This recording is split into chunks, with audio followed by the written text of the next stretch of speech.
Hello friend, मैं lucky Kumar LN के class में आपका स्वागत है। आज इस वीडियो में हम आपको रसायन शास्त्र के चैप्टर नंबर 6 प्राकृतिक संसाधनों के प्रबंधन के बहुत ही महत्वपूर्ण ऑब्जेक्टिव क्वेश्चन बताने वाले हैं। इस वीडियो में हम आपको 20 महत्वपूर्ण ऑब्जेक्टिव क्वेश्चन बताएंगे, जिससे मैट्रिक बोर्ड परीक्षा में आने की संभावनाएं निश्चित है। पिछले वीडियो में हमने प्राकृतिक संसाधन के प्रबंधन के 2 पार्ट में वीडियो बना चुके हैं, तो वीडियो का स्किप मत कीजिएगा, वीडियो को शुरू से अंत तक देखिएगा। तो चलिए स्टार्ट करते हैं। क्वेश्चन 41, विश्व के संपूर्ण जल का कितना प्रतिशत जल समुद्र में पाता है? ये भी काफी महत्वपूर्ण क्वेश्चन है। यहाँ पर विश्व के संपूर्ण जल का कितना प्रतिशत जल समुद्र में पाता है? ऑप्शन 70%, बी 97%, सी 42%, डी 90%। तो विश्व के संपूर्ण जल का कितना प्रतिशत जल समुद्र में पाता है? तो 97% पाता है। यहाँ पर ऑप्शन विभाग की 3% भाग वो स्थल पाता है, इसे याद रखिएगा। और एक क्वेश्चन ये पूछा सकता है कि विश्व में कितना परसेंट भाग में जल है? तो 70% भाग में, 71% भाग में क्या है? जल है। बाकी 29% भाग में क्या है? यह स्थल है। ठीक है, इसे भी याद रखिएगा। चलिए अगला क्वेश्चन देखते हैं, आराम से बोलो। क्वेश्चन है 42, निम्न से कौन जैविक प्रक्रम द्वारा अपघटित होने वाला पदार्थ है? ये भी काफी महत्वपूर्ण क्वेश्चन है। यहाँ बताना निम्न से कौन जैविक प्रक्रम द्वारा अपघटित होने वाला पदार्थ है? ऑप्शन ए सूखी घास के पत्ते, बी पॉलीथीन बैग, सी रबर, डी प्लास्टिक की बोतलें। तो निम्न से कौन एक जैविक प्रक्रम द्वारा अपघटित होने वाला पदार्थ है? तो सूखी घास के पत्ते। ये क्या है? ये सड़ जाता है, अपघटित हो जाता है, जबकि पॉलीथीन बैग, रबर, प्लास्टिक की बोतलें ये कभी नहीं सड़ते हैं। इसे याद रखिएगा, यहाँ पर ऑप्शन है। तो दोस्तों ये सभी क्वेश्चन काफी महत्वपूर्ण है, तो वीडियो का स्किप मत कीजिएगा, वीडियो को शुरू से अंत तक देखिएगा। चलिए अगला क्वेश्चन देखते हैं। क्वेश्चन 43, राजस्थान में प्रचलित जल संरक्षण की एक विधि है। यह भी काफी महत्वपूर्ण क्वेश्चन है। यहाँ बताना राजस्थान में प्रचलित जल संरक्षण की एक विधि कौन सी है? ऑप्शन ए खादिन, बी तालाब, सी कुआं, डी में सभी। तो राजस्थान में प्रचलित जल संरक्षण की एक विधि कौन सी है? तो खादिन है। यहाँ पर ऑप्शन है। चलिए अगला क्वेश्चन देखते हैं। क्वेश्चन 44, हिमाचल प्रदेश की प्रचलित पारंपरिक जल संरक्षण संरचना कौन है? ये भी काफी महत्वपूर्ण क्वेश्चन है।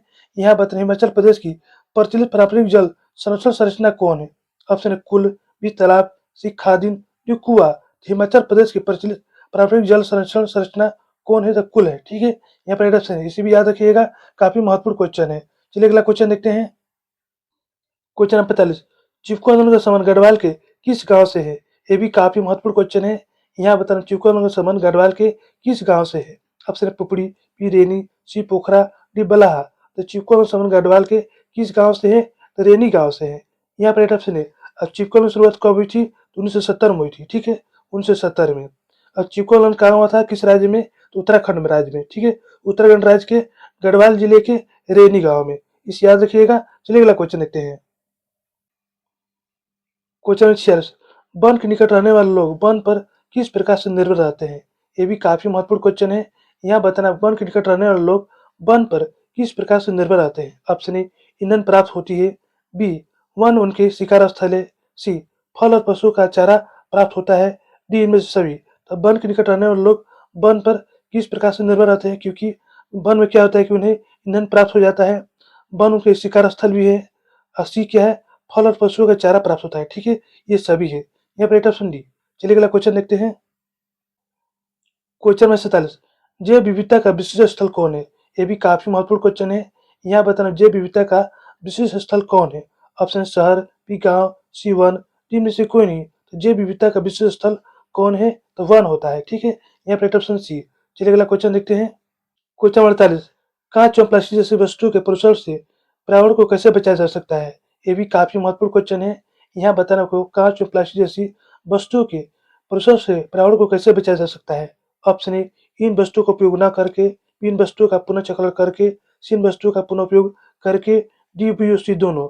तो कांच और प्लास्टिक जैसी वस्तुओं को प्रदूषण से पर्यावरण को कैसे बचाया जा सकता है? तो इन वस्तुओं का पुनर्चक्रण करके और इन वस्तुओं का पुनः उपयोग करके। ठीक है, ये दोनों सही है। यहाँ पे ऑप्शन डी।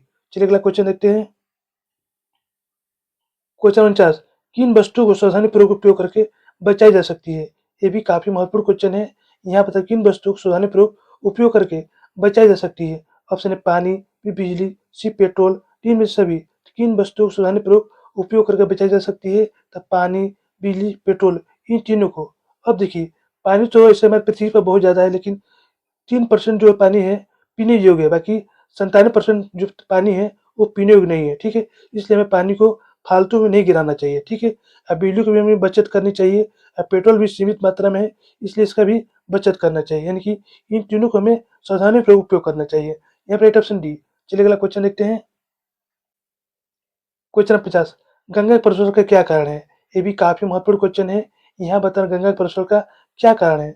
ऑप्शन ए शहरों का कचरा, बी मृतक का राख, सी उद्योग का रासायनिक उत्सर्जन, डी इनमें से भी। तो गंगा के प्रदूषण का क्या कारण है? तो शहरों का कचरा।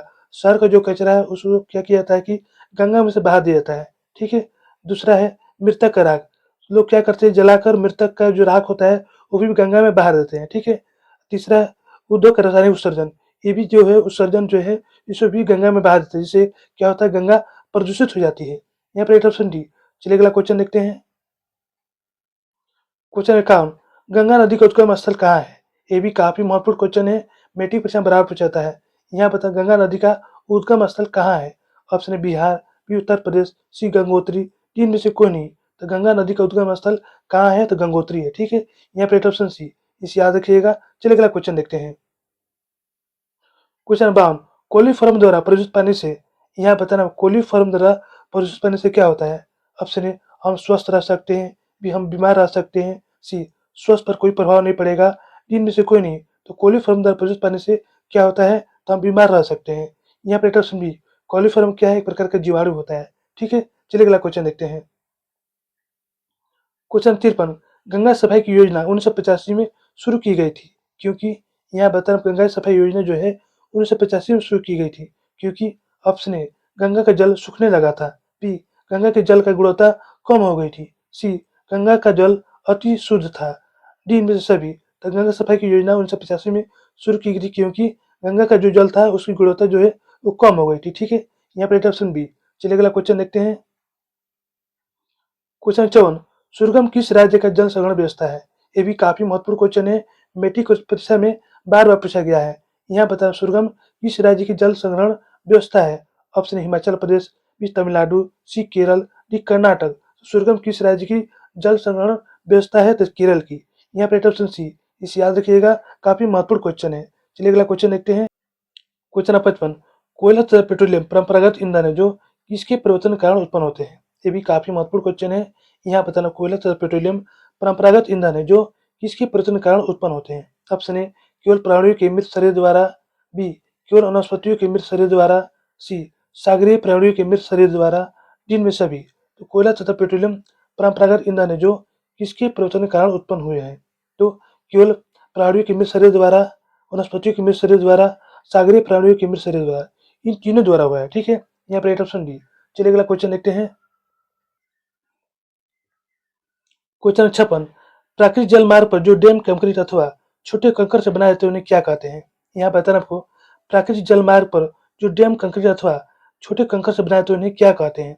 ऑप्शन है dam, B check dam, C band, D प्रपात। तो प्राकृतिक जल मार्ग पर जो डैम कंक्रीट अथवा छोटे कंकड़ से बनाए जाते हैं उन्हें क्या कहते हैं?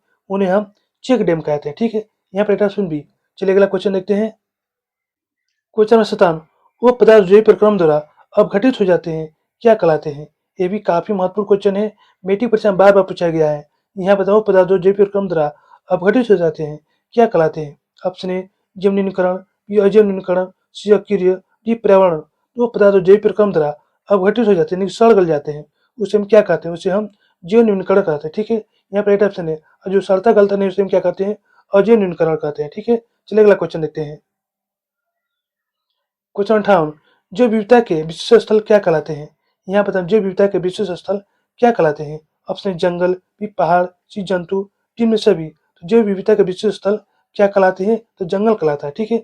यहाँ पर राइट ऑप्शन है, इसे याद रखिएगा। चलिए अगला क्वेश्चन देखते हैं।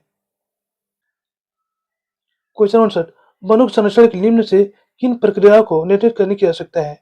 ये भी काफी महत्वपूर्ण क्वेश्चन है। यहाँ बताओ वन संरक्षण के निम्न से किन प्रक्रियाओं को नियंत्रित करने की आवश्यकता है? ऑप्शन ए पेड़ों की अनाधिकृत कटाई, बी अतिचारण, सी खनन, डी इनमें से भी। तो वनों के संरक्षण के लिए निम्न से किन प्रक्रियाओं को नियंत्रित करने की आवश्यकता है? तो पेड़ों की अनाधिकृत कटाई पर रोक, अतिचारण, खनन, इन सभी को नियंत्रित करने की आवश्यकता है, ठीक है। यहाँ पर राइट ऑप्शन डी। चलिए अगला क्वेश्चन देखते हैं। क्वेश्चन 60, साल वृक्ष के वन का लगभग 1272 हेक्टेयर क्षेत्र ग्रामीणों द्वारा बहुत बुरी तरह से निम्नलिखित होने से बचाया गया है। यहाँ बताना आपको साल ब्रिज के वन का लगभग 1272 हेक्टेयर क्षेत्र ग्रामीणों द्वारा बहुत बुरी तरह से निमित होने से बचाया गया है। ऑप्शन ए मिदानपुर में, बी गढ़वाल में, सी टिहरी गांव में, डी इटारसी में। तो साल ब्रिज के वन का लगभग 1272 हेक्टेयर क्षेत्र ग्रामीणों द्वारा बहुत बुरी तरह से निमित होने से बचाया गया है। तो कहाँ पर? तो मिदानपुर में। यहाँ पर राइट ऑप्शन है, इसे याद रखिएगा।